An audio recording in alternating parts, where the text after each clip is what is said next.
So, some really important things, the topic of fear. And one thing that I have been shown by the guidance that's occurring right now, we are going through profound physiological shifts, which you won't hear about in the mainstream news, but lots of shifts have been shown and documented in science that the body is actually going through right now.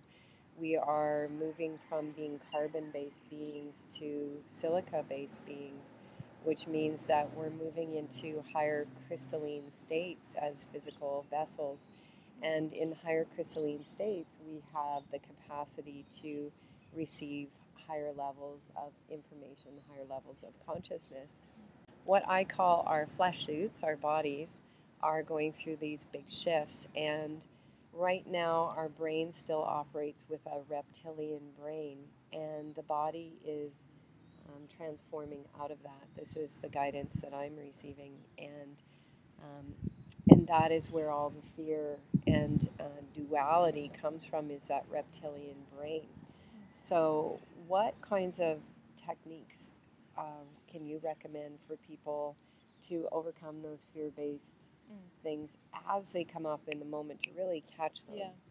Well, all right. That's really interesting that you brought that question up, because what had come into my mind is, so when I was a kid, when I was 5, my body, my genetic body that I incarnated into, had its own thing going on, right? So there was who I was, energy that incarnated in, but then I came in with this body, and I remember when I first had contact, I remember the cells of my body. Feeling really uncomfortable and knowing, okay, well, this is what this human body feels like at 5 to go through this. And it felt like if you could imagine, like pushing something through a strainer, like it felt like there wasn't congruency. It wasn't like, oh, this was all love and light, it was all bliss, and I went in the ship. Like, it wasn't like that. It was like a quirky recalibration in order to have the experience, and it felt off, like it felt funky. And what has happened, and in a lot of my contact too, it wasn't like it, clean, easy peasy, like swimming in the ocean that's 80-degree water. It wasn't like that. It was like quirky and funky, um, and not always the most pleasant experience. As I got older, it became more pleasant because, and especially now, because it's about shifting the brain, and it's about shifting the energy that's in our body to be able to meet them where they're at. They're not interested in, taking us and doing things with us. At least the ones that I'm in contact with, right? Lady in CIA. It's not like that. It's really about us moving into this more coherent state with nature, with the people around us, and really minimizing fear. Um, to a degree, it's okay, but it shouldn't be locked in your body. It shouldn't be set in your body, and you should be very careful with the people that you're interacting with, and be very mindful of who's around you and what that morphogenetic field is, because it affects you. And there are times that I have been really closed down and wasn't able to have contact, or wasn't. It's not just so much about contact. I wasn't able to feel my connection with Source. My crown chakra felt very, contained and low, and I wasn't able to have my connection with Source.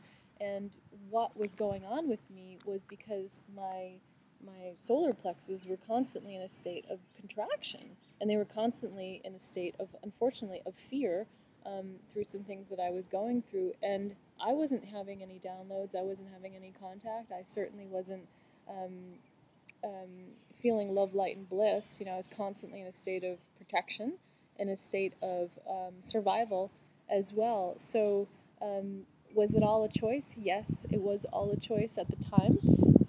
And as I've made choices to interact differently with myself and to take care of me, making me a priority, not making anyone else around me a priority, I started to open up more. I started to have more positive dreams. I started to feel better. The circuits in my body were running at a more optimal speed. So, the suggestions that I have is, look who's around you, because we oftentimes compromise who and what we are because of obligation, or because a sense of we need to give something to somebody. And right now it's about you.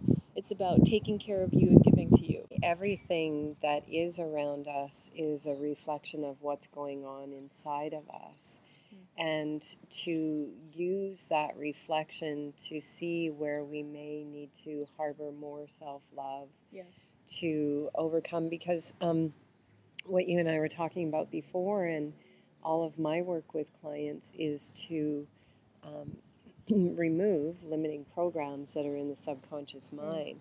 And those limiting programs are what are having us have a world outside of ourselves that is reflecting anything other than that state of harmony and self-love. Mm-hmm. And so you made an interesting comment when we were speaking before the video about clear a program. Oh, override the program. Right. Yeah, override the program. And once you do, yeah, keep overriding that other program because there's another one behind it. exactly, really understanding that we are going through this great process of deprogramming from so many limiting beliefs, so many beliefs that keep humanity in a lack of self-worth, Right. lack of self-love, Yes. and all those sorts of things. Do you actually use techniques, that you were talking about meditation and connecting with nature, which is critical? I agree 100%, same with me. Do you have specific meditation techniques that you use that you could share that are really powerful for you, or any other kinds of techniques that help to keep you in that really balanced state? Well, I did something a little bit different. I incorporated a new meditation technique into my life. And the reason why I did that wasn't so much because of the technique. It was because it was different. And it wasn't something that I would normally have done before. But there's a community of people around where I live that do it as well. And I wanted the connection with the community on a consistent basis. So it wasn't just me with the ether. It was me and other people as connecting with the ether. So it's turned into like this more communal community type of a thing, and that feels good. It feels good on a daily basis to know that I've got a group of people that I can go hang with and that I can go talk to, that care enough about their own evolution that they realize they don't have all the answers. And they're working on a daily basis, not from ego. They're working from really just trying to have a genuine connection on a deeper level with themselves. And by me surrounding myself around people like that has been really helpful.